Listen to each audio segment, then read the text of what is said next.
welcome to another shot of Mark's Whiskey. And this is the Casual Whiskey Podcast. And we've been going with the little bottles here. But we have to mention that John Jacob is a little more classy than the little bottles we've been using. This is actually made of glass. So a little more classy. This is made by Fremont Mischief. So you can check them out at fremontmischief.com.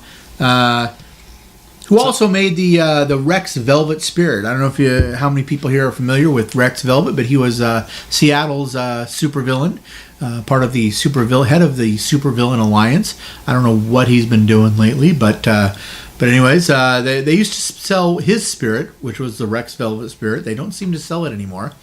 But anyways, it's Fremont. Another local distiller of the Northwest for us, local, and I don't know. Maybe I wonder if that's what makes the Fremont Troll so grumpy, is he doesn't get enough good whiskey.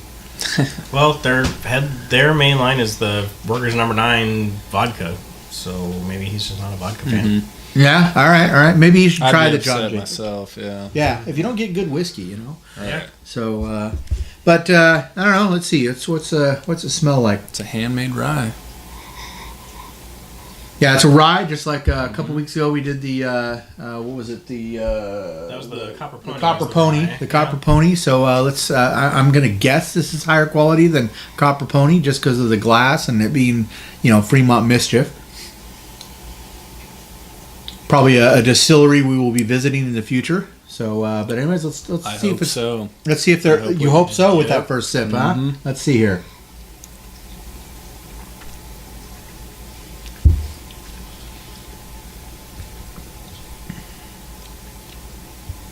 Yeah, I drink that. I'd say that's the best whiskey that we've had in a few weeks. Absolutely, hands down. I'm a fan.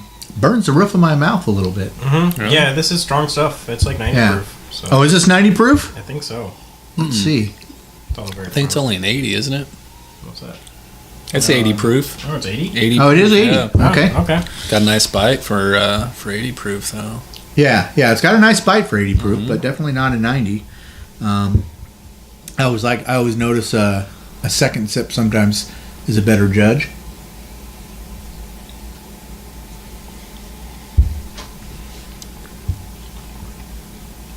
Yeah, not quite as much burn on the second bite or the second sip there. Yeah. Yeah, it's got an interesting flavor when you first that first rush of flavor is kind of interesting. It's got a good bite. I like the bite. I love it. I think it's a great sipping whiskey. Yeah, this is definitely a good sipping whiskey. You can definitely do it neat. No need to put it on the rocks. Yeah. I'm wondering if we might need a bigger bottle of this to do an after the bottle. What do you think? I think so. You think it's worth a possible after the bottle? You guys seem to like it. I think this is the first one I'm going to say I'm not a big fan. I mean, really? I'm okay with it, but it just doesn't hit my flavor palette the way some of the other stuff has. Is there anything in particular that strikes you off-putting? No, it just kind of falls flat. Really? It's fine. I just don't know that if I was in the store and I had all the whiskeys that we've tried in front of me, that this would be the one that I would buy. So I don't know what the price on it is. Maybe if I'm looking for a bargain, but I can't imagine with a small distiller like that, it's going to be on the level of the same. It's not going to be a cheap one, but yeah, it's just not my thing. Okay, all right. So we got thumbs down from Jeff Morris. Thumbs up from me, and thumbs up from Michael Arms. Absolutely. And I think I might actually hunt down a full bottle of this for a possible after the bottle segment. But I don't know. Let's go third time's a charm, and we're going to see possibly. Do we have an after the bottle segment for this week? I don't. Do you? I don't. Do you? Oh, no. Okay. We're not drinking enough whiskey, I guess, because we don't have an after the bottle or a recipe. So we need to catch up. We're gonna take this last sip and have Michael Arms just play us out. Alrighty. See you next week for another episode, another shot of Mark's Whiskey.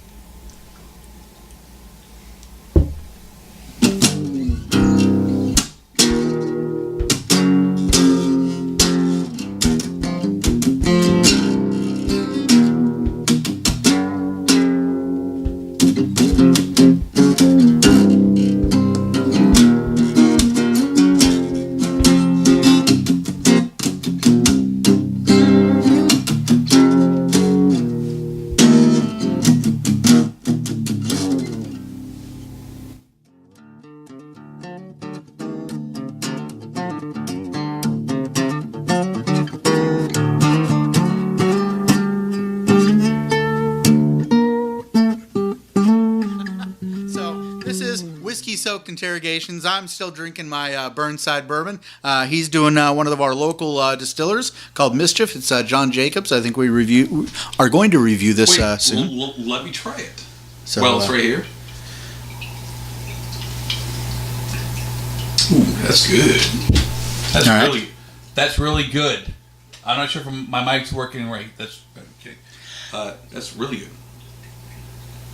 It's from Seattle? Yeah. Mischief. No, never heard it. So it's good though. But good job, Seattle. Now,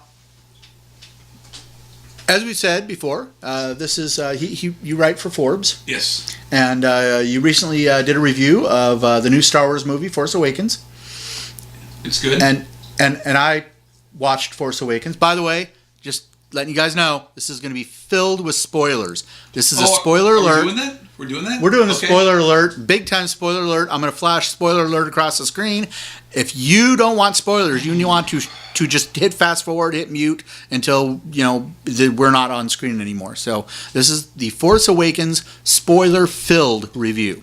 So now your review, I assume, is not Han Solo dies. You dick. No, I mean, you jerk. We Sorry, Tim Burr. Yeah. They had a warning, so I got to do the big one. He is killed by his own son, who's a really good actor, and it's really sad, and you are going to cry if you're still watching this, which you should not be. And everybody in the theater was crying, and I cried, and everybody cried, and you're going to cry, and that's why it's a good movie. All right, I went. See now my wife didn't want to go because she didn't want to see that because she read the spoilers. And oh my God!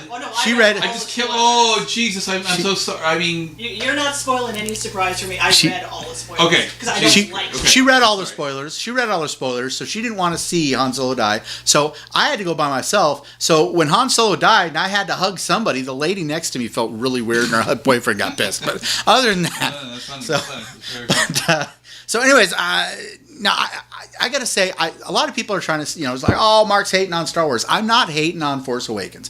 I liked Force Awakens. Okay, let's put that out there right now. I did like it. It was good, but I wanted it to be great. So now, the things I found wrong with it were, number one, the main lead female character. I thought she was a bit of a Mary Sue. Right. I thought that. I thought that. Okay, J.J. Abrams, his crutch has always been lens flare. When he lacks anything else, he just fills it with lens flare and hopes nobody notices. He didn't use near as much lens flare as he usually does, but there still could have been a little bit less. And the third thing is it basically was, in so many ways, it was just a rehash of A New Hope. In a lot of ways. However, I'm okay with that, because that's what I wanted. As a fan, I wanted it to be like the old films. So, again, kids, spoilers. So, if you haven't seen it, the big planet with the big cannon that blows up other planets, yes. Starting off on a sandy planet that's not Tatooine. Not that part. I'm talking about the big weapon. Right. The new Death Star, basically. Star Killer base. But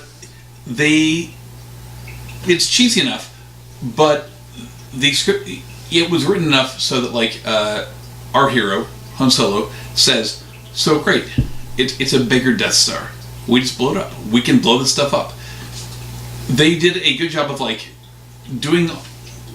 hitting all the notes, but then giving other characters lines that kind of winked, Yes. Not in a bad way. So like when they have the big hologram and he says, oh, so it's another Death Star. I mean, dude helped blow up 2 Death Stars. Yeah, that's cool. Yeah. So he says that, and then the other guy's like, well, here's the Death Star for a second. They had a hologram, so you can superimpose this hologram later for me. So I'm doing a hologram here. Death Star, second Death Star. You have way more hope in my editing than you should. I can help you with this. Okay. So, point is, so then they have like this new thing. So it's a new Death Star, but as a Star Wars fan, I want them to blow up the Death Star. I'm there for that. A new version of it that's like way bigger, like crazier and stupider, and it's stupider. I don't care. Like blow it up. They make jokes about it. Han Solo says, "Okay, so it's another Death Star. We just blew it up because we can always blow this stuff up." Yep. That's his joke, and it's great. So you don't think that it became a parody of itself in a way, though? A parody, no. Okay. No, okay. Because a parody means like you're not really respecting the original thing. You know? Okay. All right. It's more of a homage. You think it's more of an homage? Okay. All right. So, yeah. So, it is. It's a throwback, but I'm okay with that. I want the throwback. I want like the weird banter between Han and Chewie. Like, they're great. Again, spoilers for people who haven't seen it. They're on a planet filled with snow, and they're going into a building to do some stuff. And Han's wearing the hoodie parka from Hoth on Empire Strikes Back, and they're like making a plan. And Chewbacca goes, "Brrr." I can't do Chewbacca noises. Can you? No. And he. We'll edit it in. Oh, that'd be great. To make it look like you That'd can be do it. fantastic. Yeah. And Chewbacca goes, "Brrr." And Han Solo goes, "What? You're cold?" That's perfect. That's perfect. And it had a lot of echoes of the first film, but it's supposed to. I'm very okay with that. Okay. Now, which by the way, also when he says that about it being cold, that is also a really great pee time. If you ever follow the Run Pee app, do you ever use the Run Pee app? No. Okay, it's a great app called Run Pee, and it'll tell you like the best pee times of different movies. And so you can actually like go and run real quick to the bathroom, take a quick piss, and run back, and you don't really miss anything from the movie. No, and that is that is noted as one of the best pee times in Force Awakens. So, and if you drink a lot of whiskey beforehand, you might need some pee times. So, wow, yeah, no, I didn't know that this was a thing. No. There's an app for that. Yeah. So, all right, any closing comments on Force Awakens? No. I want to hear your take.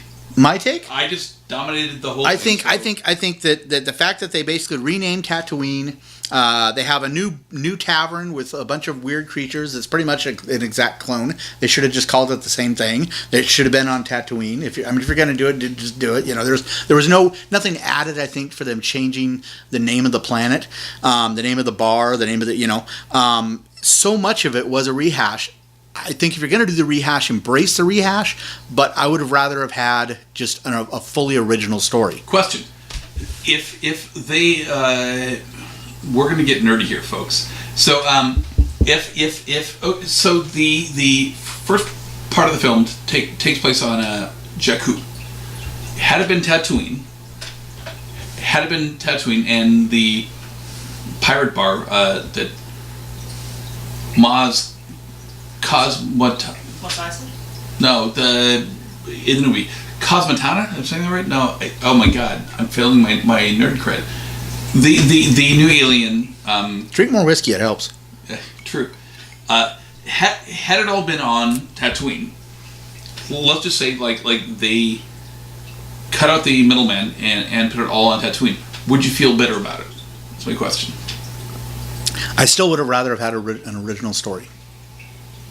Well, okay. Interesting. So, but it would have been better. I would have felt better about it, but I still would have rather have had an original story. So you would have loved Attack of the Clones. Oh, a good original story. Oh, come yeah, on, sorry. come on. Yeah. All right. Is that pretty much your thoughts for the rest? Should we just send them to your Forbes article? Oh yeah, go to Forbes.com/ We'll link to it. We'll link to it in the credits. On there. It's great.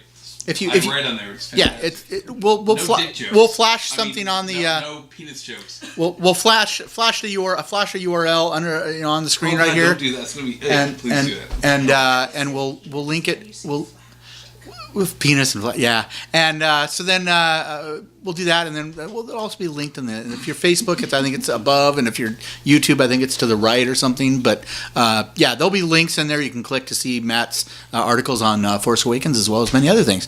And see, back to the regular podcast. This has been Whiskey Soaked Interrogations. Oh yeah.